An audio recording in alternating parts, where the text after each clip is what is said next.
हरियाणा की हर अपडेट के लिए बेल आइकन दबाएं और सब्सक्राइब करें STV Haryana news. Haryana news देख रहे हैं आप और फटाफट हरियाणा लेकर मैं हूं आपके साथ संदीप निरंजन सरकार। कृषि मंत्री जेपी दलाल ने भिवानी में जनता दरबार लगाकर लोगों की समस्याएं सुनी। इस दौरान उन्होंने चीन और पाक सीमा पर चल रही तनातनी पर बयान दिया। वहीं बड़ौदा विधानसभा के उपचुनाव को लेकर जेपी दलाल ने कांग्रेस को आड़े हाथों लेते हुए हमला बोला। कृषि मंत्री जेपी दलाल ने चीन और पाकिस्तान पर बोलते हुए कांग्रेस पर हमला बोला। जेपी दलाल ने कहा कि अब हमारा देश 1962 वाला नहीं है, क्योंकि नरेंद्र मोदी के नेतृत्व के बाद अब चीन या पाकिस्तान के सिर उठाने की हिम्मत नहीं रही। कृषि मंत्री जेपी दलाल ने कांग्रेस को भी आड़े हाथों लेते हुए कहा कि अब सभी सत्ता में नहीं आएगी। उन्होंने तोशाम से कांग्रेस विधायक किरण चौधरी द्वारा नहरी पानी की कटौती करने के आरोप पर पलटवार किया।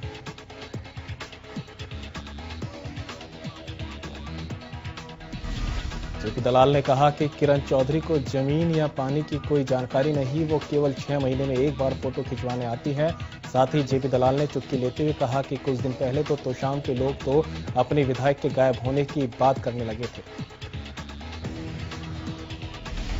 कृषि कानूनों को लेकर किए जा रहे कांग्रेस के सत्याग्रह आंदोलन पर पलटवार करते हुए जेपी दलाल ने कहा कि कांग्रेस किसानों के लिए नहीं बल्कि सत्ता के लिए आंदोलन कर रही है। उन्होंने कहा कि अब लोग समझ चुके हैं कि कांग्रेस ने 60 सालों में विकास के मामले में देश को पीछे धकेला है।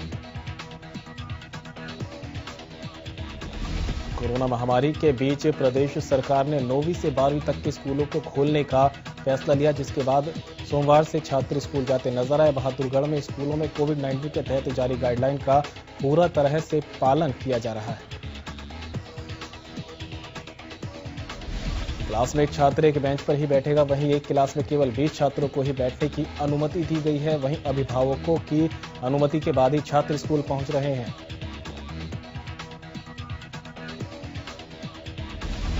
कोलाना में भी छात्र स्कूल जाते नजर आए। इस दौरान स्कूल के गेट पर बच्चों की थर्मल स्कैनिंग के साथ एंट्री कराई गई। साथ ही सोशल डिस्टेंसिंग का भी पालन किया जा रहा है। स्कूल प्रशासन ने बताया कि उनके पास 5,000 रुपए की राशि सैनिटाइजर और मास्क के लिए सरकार की ओर से मिली है, जिसका प्रयोग करते हुए स्कूल में क्लासों को सैनिटाइज करवाया गया। वहीं बच्चों को सोशल डिस्टेंसिंग और मास्क का विशेष ध्यान रखा जा रहा है।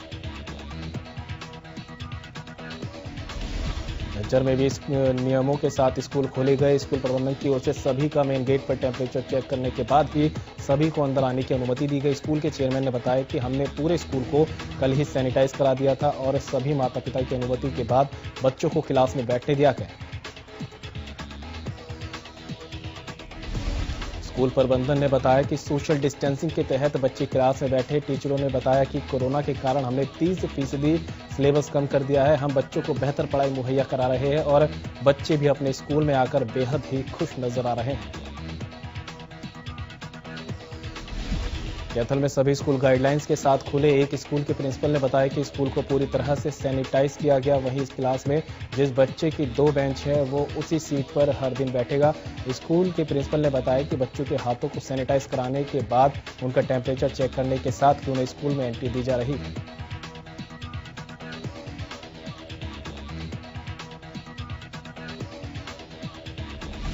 स्कूलों में पीने के पानी की व्यवस्था को भी बदल दिया गया है। अब पानी पीने के लिए हर बच्चे के बीच 10 फीट का डिस्टेंस होना जरूरी होगा। एक बच्चा ही एक समय पर पानी पीने के लिए क्लास से बाहर जा सकेगा।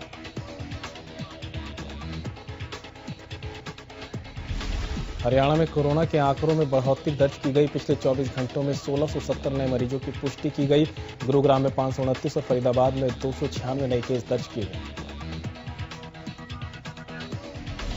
हिसार में कोरोना के 192 नए केस दर्ज किए गए। वहीं सोनीपत में 88 नए मामले सामने आए। प्रदेश में 24 घंटे में 6 मरीजों की मौत हो चुकी है। हरियाणा में कुल 1,68,880 केस अब तक सामने आ चुके हैं। वहीं अब तक कुल 1,54,000 से ज्यादा मरीज ठीक हो चुके हैं।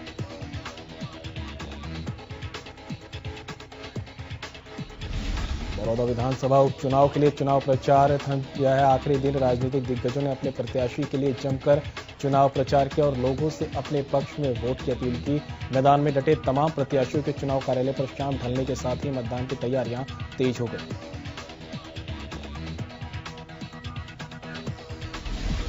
बता दें 3 नवंबर को बड़ौदा उपचुनाव के लिए मतदान होने और 10 नवंबर को उपचुनाव का रिजल्ट आएगा। रविवार को प्रचार का अंतिम दिन होने की वजह से सभी राजनीतिक दल अपनी पूरी ताकत से मतदाताओं को रिझाने में जुटे थे। बल्लभगढ़ में लव जिहाद का मामला भी ठंडा भी नहीं हुआ था कि रेवाड़ी के खोल थाना के अंतर्गत एक और लव जिहाद का मामला सामने आया। इस मामले में भी एक मुस्लिम शख्स हिंदू नाबालिग लड़की को अपने प्यार के जाल में फंसाकर 9-2-11 हो गया। परिवार ने 11 अक्टूबर को खोल थाने में मामला तो जरूर दर्ज कर लिया। 21 दिन बीतने के बावजूद पुलिस युवक को ढूंढने में नाकाम साबित हुई। हालांकि पुलिस का दावा है कि उन्होंने दोनों को ढूंढने के लिए कई टीमों का गठन किया हुआ है।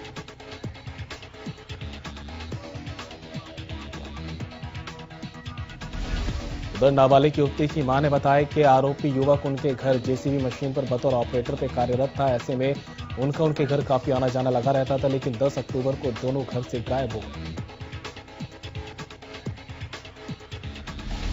युवती की मां ने पुलिस की कार्यप्रणाली पर भी असंतुष्टता जाहिर की। गौरतलब है कि पीड़ित परिवार सहकारिता मंत्री डॉक्टर बनवारी लाल से भी गुहार लगा चुका है। रादौर के एक परिवार ने बेटी के जन्म पर ढोल की थाप पर खुशी मनाकर कुआं पूजन किया, जिसमें परिवार के सगे संबंधियों को भी आमंत्रित किया गया। नवजन्मी बेटी के पिता शक्ति ने बताया कि आज बेटियां भी बेटों से किसी भी क्षेत्र में पीछे नहीं, इसलिए हमें बेटियों को भी बेटों के बराबर सम्मान देना चाहिए। उन्होंने कहा कि आज की ये कार्यक्रम न केवल उनकी बेटी को बल्कि उन सभी बेटियों को समर्पित है जो आज अपने माता पिता, अपने इलाके और अपने देश का नाम रोशन कर रही हैं।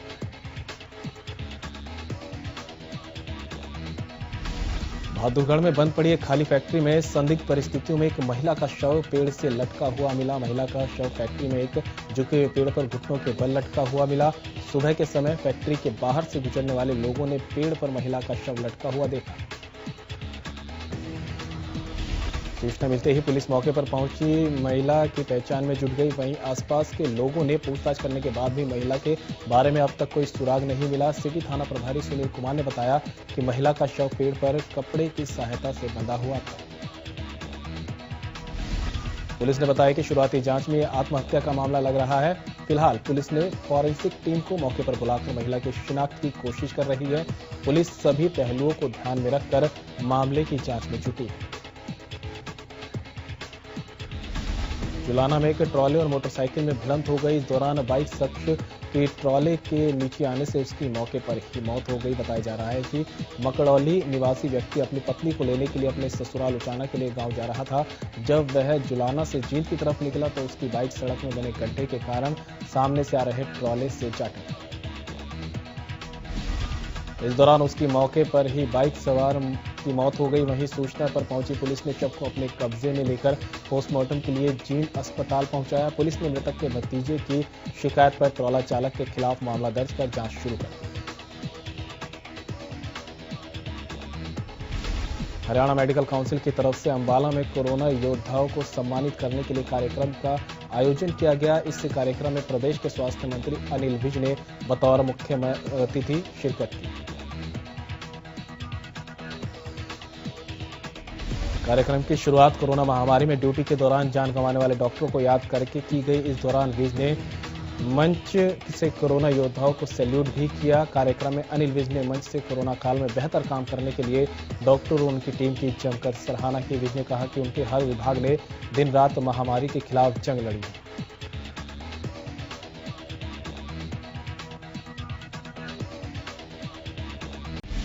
गृह मंत्री अनिल विज ने मुख्यमंत्री योगी आदित्यनाथ के बयान का समर्थन किया। अनिल विज ने सीधे शब्दों में इस बात की ओर इशारा कर दिया कि हरियाणा भी लव जिहाद के खिलाफ कानून बनाने पर विचार कर रहा है। बता दें कि फरीदाबाद में हुए निकिता हत्याकांड के बाद देश में लव जिहाद के खिलाफ एक बार फिर आवाज उठने लगी है और इसे लेकर उत्तर प्रदेश के मुख्यमंत्री योगी आदित्यनाथ ने बड़ा बयान दिया है, जिसके बाद अब हरियाणा के गृह मंत्री अनिल विज भी योगी आदित्यनाथ के बयान पर सहमति जताते हुए नजर आए। गृह मंत्री अनिल विज ने कहा कि लव जिहाद पर रोक लगाना लाजमी हो गया है। विज ने यहां बड़ी बात जानकारी देते हुए बताया कि हरियाणा सरकार भी लव जिहाद के खिलाफ कानून बनाने पर विचार कर रही है। बल्लभगढ़ के नीति का हत्याकांड में गुस्साए लोगों ने परिवार के निकिता को न्याय दिलाने के आरोपियों को फांसी की सजा दिलाने की मांग को लेकर एक महापंचायत का आयोजन किया। इस महापंचायत में हजारों की संख्या में सर्व समाज के लोगों ने हिस्सा लिया। महापंचायत खत्म होते ही भीड़ ने नेशनल हाईवे नंबर 19 पर पहुंच गई और नेशनल हाईवे नंबर 19 को जाम कर दिया। देखते ही देखते उग्र भीड़ ने आगजनी कर अपना विरोध प्रदर्शन जताया।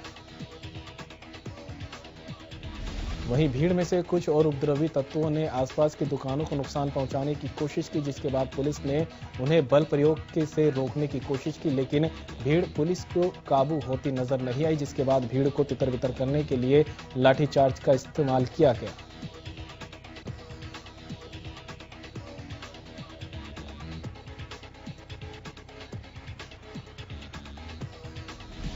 नारनौल में शराब ठेकेदारों की मनमानी लगातार जारी है। हरियाणा बॉर्डर पर लगने वाले शराब के ठेके नियमों को ताक पर रखकर पूरी रात खुलते दिख रहे हैं। आलम यह है कि इन लोगों को प्रशासन का भी डर नहीं।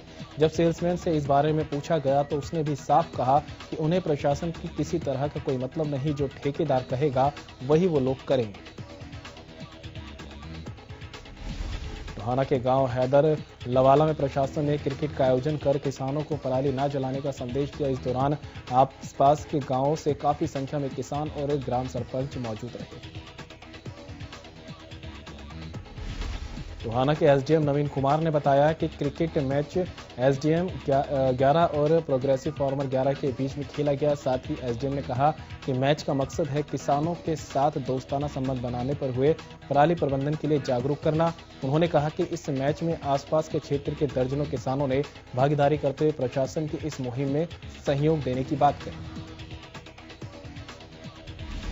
सुप्रीम कोर्ट के आदेश और सरकार की सख्ती के बावजूद भी कुछ किसान पराली जला रहे हैं। गोहाना के गांव रोखी में national highway Rohtak Panipat road के पास पुलिस पीसीआर होने के बावजूद किसान पराली जलाते हुए नजर आए।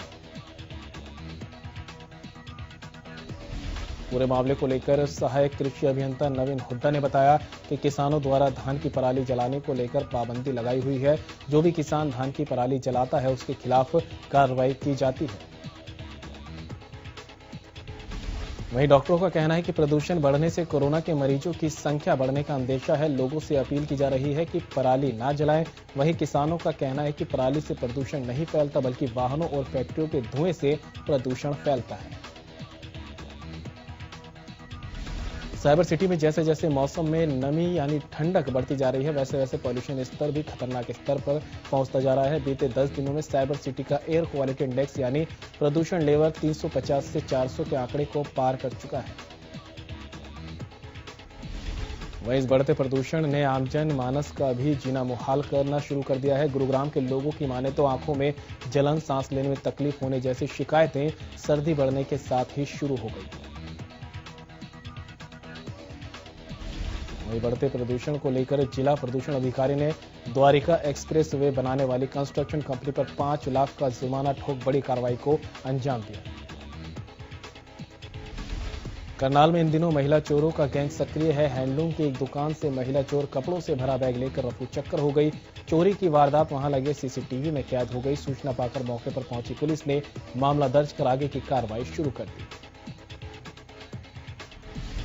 सोनीपत की सीआईए 1 पुलिस को बड़ी सफलता हाथ लगी है। पुलिस ने लूट की वारदातों को अंजाम देने वाले गिरोह के 7 सदस्यों को गिरफ्तार किया।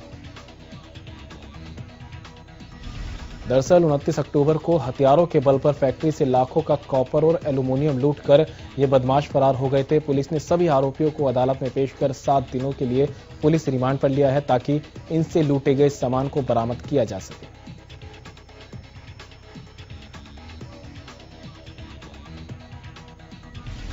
गोहाना के हसनगढ़ गांव की रहने वाली एक लड़की का शव खानपुर खुर्द गांव के पास खेतों में मिला। लड़की 29 तारीख को सहेली के जन्मदिन के लिए दोपहर को घर से गई थी। परिजनों का आरोप है कि एक श्याम नाम के लड़के ने लड़की का अपहरण कर उसके साथियों के साथ मिलकर गैंगरेप के बाद हत्या की है। पुलिस फिलहाल मामले में जांच करने में जुट गई है। परिजनों का कहना है कि उन्हें न्याय चाहिए और जो भी इस मामले में दोषी है उनके खिलाफ सख्त से सख्त कार्रवाई होनी चाहिए।